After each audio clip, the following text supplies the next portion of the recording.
So hello guys, welcome to Rahul Sir classes and this is Rahul Sir before you and बच्चों आज आपके लिए हम क्या लेकर आए हैं? सोचो क्या लेकर आए हैं? क्या लेकर आए हैं? सोच लो। लेकर आए हैं भाई बैलेंस ऑफ पेमेंट।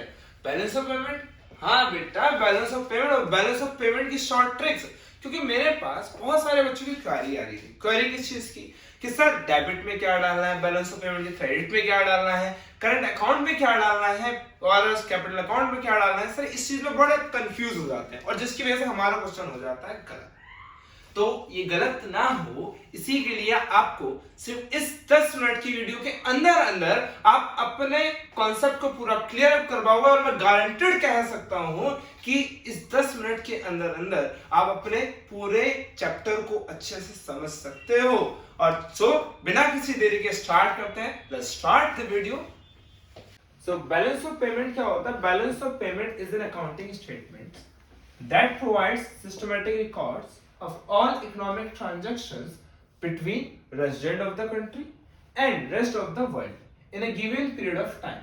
यानी किसी भी given period of time पर अगर हम किसी भी कंट्री के बीच में कोई भी ट्रांजैक्शंस दिखाते हैं, यानी अगर रेसिडेंट कंट्री जिसमें हम रह रहे हैं और वो कंट्री जो कंट्री किसी दूसरे से हम व्यापार करते हैं, अगर कोई भी ट्रेड करते हैं, कोई भी चीजों का खरीदते हैं या बेचते हैं, उन चीजों का लेन देन किस में क्या आता है? बैलेंस ऑफ पेमेंट में क्या आता है। यानी बैलेंस ऑफ पेमेंट क्या है? बैलेंस ऑफ पेमेंट एक ऐसी किताब है। बैलेंस ऑफ पेमेंट क्या है? एक ऐसी किताब है, एक ऐसी बुक है जिस बुक के अंदर 4 चीजों का लेन देन किया जाता है। 4 चीज क्या? एक विजिबल आइटम्स, एक इनविजिबल आइटम्स, एक यूनिलैटरल ट्रांसफर और एक capital transfer. Sir visible items का मतलब क्या होता है? विजिबल आइटम्स मतलब वो आइटम्स जिनको आप देख सकते हो, जिनको छू सकते हो।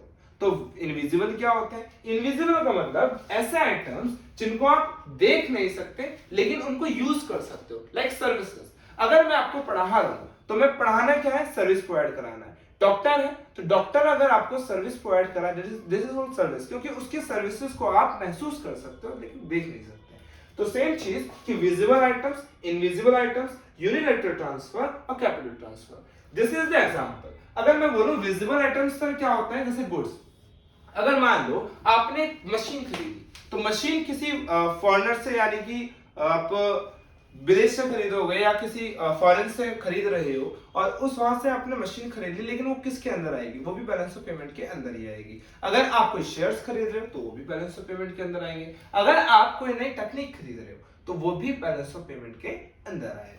लेकिन बात यह है सर, हमें दिक्कत यहां आती है कि बैलेंस ऑफ पेमेंट के अंदर डेबिट साइड और क्रेडिट साइड ऐसा भी कोई सीन होता है? हाँ बेटा ऐसा भी सीन होता है, क्योंकि बैलेंस ऑफ पेमेंट जो बनता है वो डबल एंट्री सिस्टम पर बनता है। किस पर बनता है?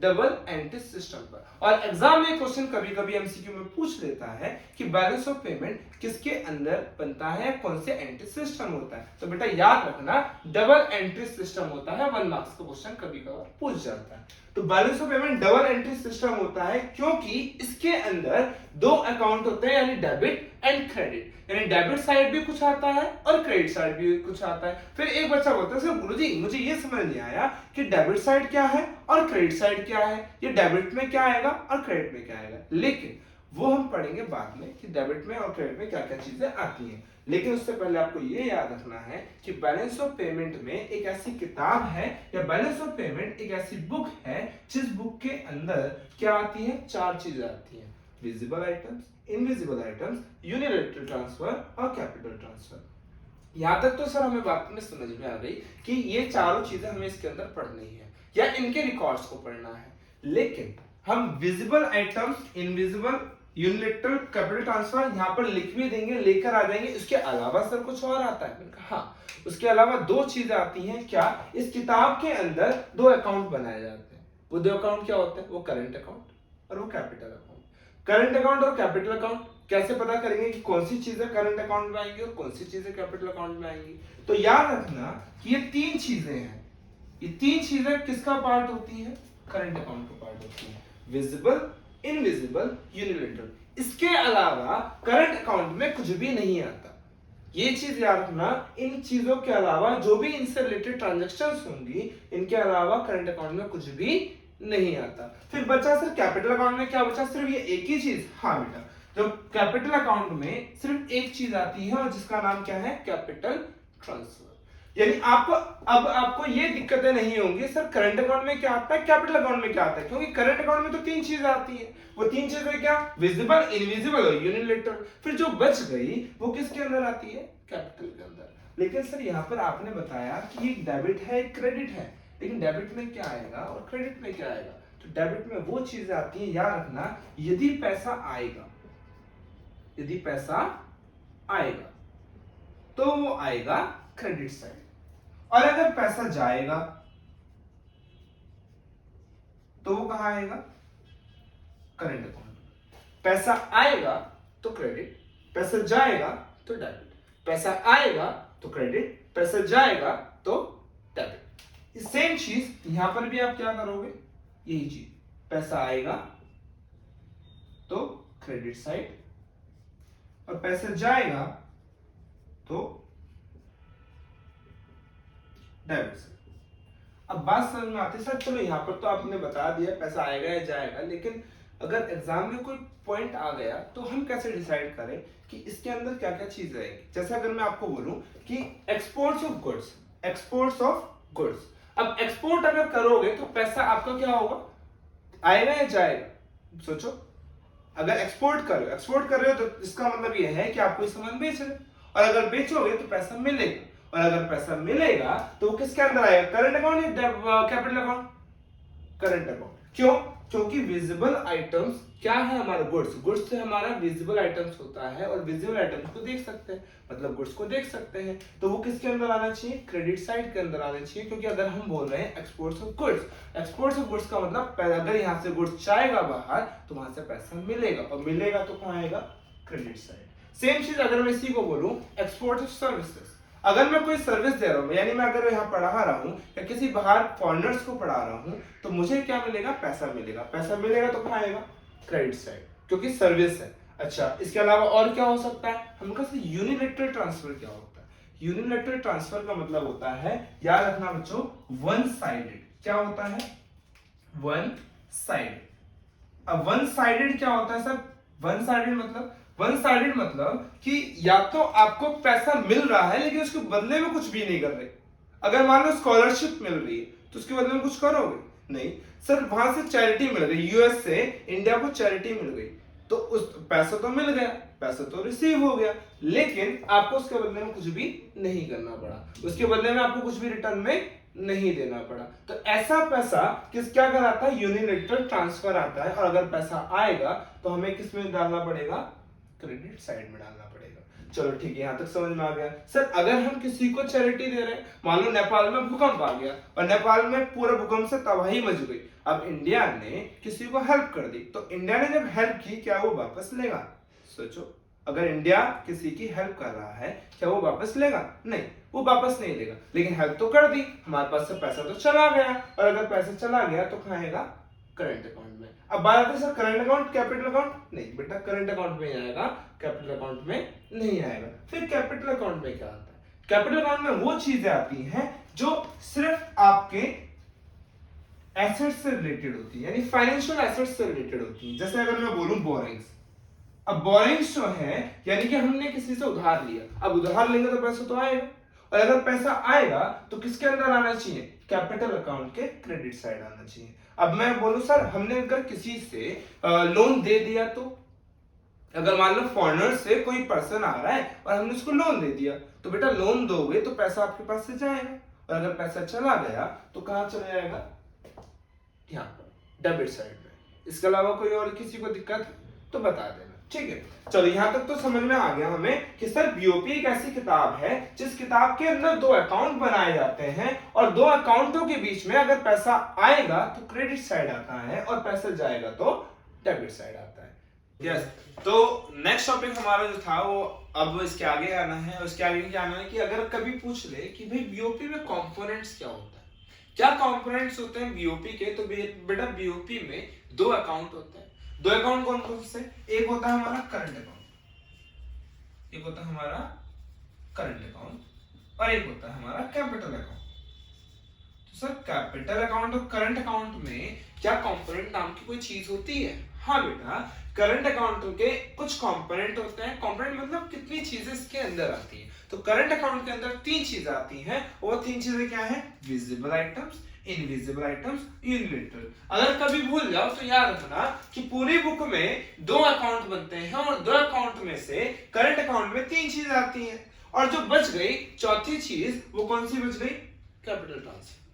ठीक है, तो कैपिटल ट्रांसफर में या कैपिटल अकाउंट में सिर्फ एक आता है, कैपिटल ट्रांसफर। इसीलिए इसको कहा जाता है कि कैपिटल अकाउंट का कंपोनेंट क्या होता है। ये क्वेश्चन बनता है एमसीक्यू में। तो कैपिटल अकाउंट का कंपोनेंट क्या होता है? Capital transfer. करंट अकाउंट का कंपोनेंट क्या होता है? 3, विजिबल, इनविजिबल, यूनिलेटरल। चलो सर, यहां तक तो समझ में आ गया कि क्या क्या होता है। तो लेकिन सर, अगर हमें कभी क्वेश्चन में ये पूछ ले कि पैसा आएगा या जाएगा, मतलब डेबिट में क्या आएगा, क्रेडिट में क्या आएगा, तो उसके लिए मैंने कुछ एग्जांपल्स लिख दिए हैं। कुछ एग्जांपल जैसे अगर मैं बोलता हूं एक्सपोर्ट्स ऑफ कंप्यूटर सॉफ्टवेयर। अगर मैं कंप्यूटर सॉफ्टवेयर को एक्सपोर्ट कर रहा हूं तो यहां से तो जाएगा, सॉफ्टवेयर जाएगा, लेकिन वहां से उसके बदले मुझे पैसे मिलेंगे, और पैसे मिलेंगे तो किसके अंदर आएगा? किसके अंदर? करंट या कैपिटल? अब सोचो, सॉफ्टवेयर है तो सॉफ्टवेयर क्या है? सर्विस। और सर्विस अगर है, सर्विस किसके अंदर आती है? इनविजिबल। और इनविजिबल किसका पार्ट है? करंट का। इसीलिए अगर पैसा मिल रहा है तो क्रेडिट से। अच्छा, अगर ये पॉइंट बोले कि export of tea to US है, अब टी जो है वो गुड्स है, और गुड्स है तो यहां से जाएगा, और यहां से जाएगा तो हमें पैसा मिलेगा, और अगर पैसा मिलेगा तो फिर क्रेडिट साइड आएगा करंट अकाउंट के। और उसके अलावा एफडीआई। एफडीआई मतलब होता है फॉरेन डायरेक्ट इन्वेस्टमेंट। अगर हमने कोई भी इन्वेस्टमेंट बाहर से आ रही है, अगर आ रही है तो पैसा आएगा, और अगर पैसा आएगा तो सर करंट में आएगा या कैपिटल में? तो बेटा याद रखना, कैपिटल ट्रांसफर का पार्ट होता है एफडीआई। तो इसीलिए एफडीआई किसके अंदर आएगा? कैपिटल अकाउंट के अंदर आएगा। यानी कि जो भी चीज पैसों से लेन देन होती है, जैसे आपका इंटरेस्ट ऑन डिबेंचर हो गया, इंटरेस्ट ऑन लोन हो गया, या उसके अलावा शेयर्स पे हो गए, डिविडेंड हो गए, ये सब पार्ट आपके किसके? बोरोइंग्स हो गए, एफडीआई हो गया, ये सारे चीजें किसके अंदर आती है? कैपिटल अकाउंट के अंदर आती है। यहां तक बात समझ में आ गई?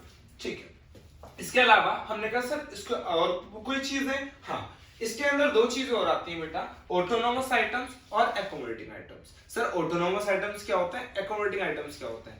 ऐसी ट्रांजैक्शंस जो किसके लिए किए जाए? प्रॉफिट मोटिव के लिए किए। याद रखना, अगर कोई ट्रांजैक्शन प्रॉफिट मोटिव के लिए की जा रही है तो किसके अंदर आएगा? प्रॉफिट मोटिव के लिए अगर की जा रही है तो वो ऑटोनोमस आइटम कहलाता है। लेकिन अगर किसी भी आइटम का मतलब प्रॉफिट अर्न करना नहीं होता, या जब भी कोई भी प्रॉब्लम हो जाए, डेफिसिट हो जाए या सरप्लस, दैट मींस कि वो इंबैलेंस हो जाए। अगर इंबैलेंस हो जाता है कभी बीओपी में, तो उसको करेक्ट करने के लिए हम लेकर आते हैं एक्यूमुलेटिंग आइटम। इसका मतलब कि एक्यूमुलेटिंग आइटम का मेन जो कॉन्सेप्ट होता है वो, उसका मतलब ये नहीं होता कि आप उस पे किस लिए लेकर आ रहे हो? प्रॉफिट अर्न करने के लिए नहीं। प्रॉफिट अर्न करने के लिए कौन लाएगा? ऑटोनोमस आइटम लाएगा। ये तो सिर्फ इसका करेक्शन का काम करता है। जो भी बैलेंस ऑफ पेमेंट में गैप आता है, उस गैप को रिड्यूस करने का काम कौन करता है? एक्यूमुलेटिंग आइटम करता है। ऑटोनोमस आइटम सिर्फ प्रॉफिट मोटिव के लिए किया जाता है। इसीलिए एक कारण बनता है किसका? Imbalance of payment. 1 मार्क्स का क्वेश्चन है और एग्जाम में सबसे ज्यादा पूछा जाता है कि बैलेंस ऑफ पेमेंट का क्या कारण है इम्बैलेंस होने का। तो इम्बैलेंस होने का क्या काम है? Autonomous item.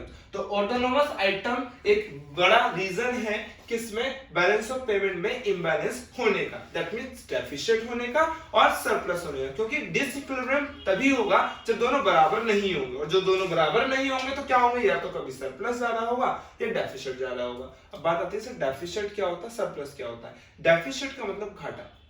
घाटा कब होगा? अगर मान लो आपके पैसे रिसीव कम हो रहे हैं लेकिन जा ज्यादा रहे हैं। अब आपके पैसे मिल कम रहे हैं लेकिन जा ज्यादा रहे हैं, जिस केस में आपका घाटा होगा।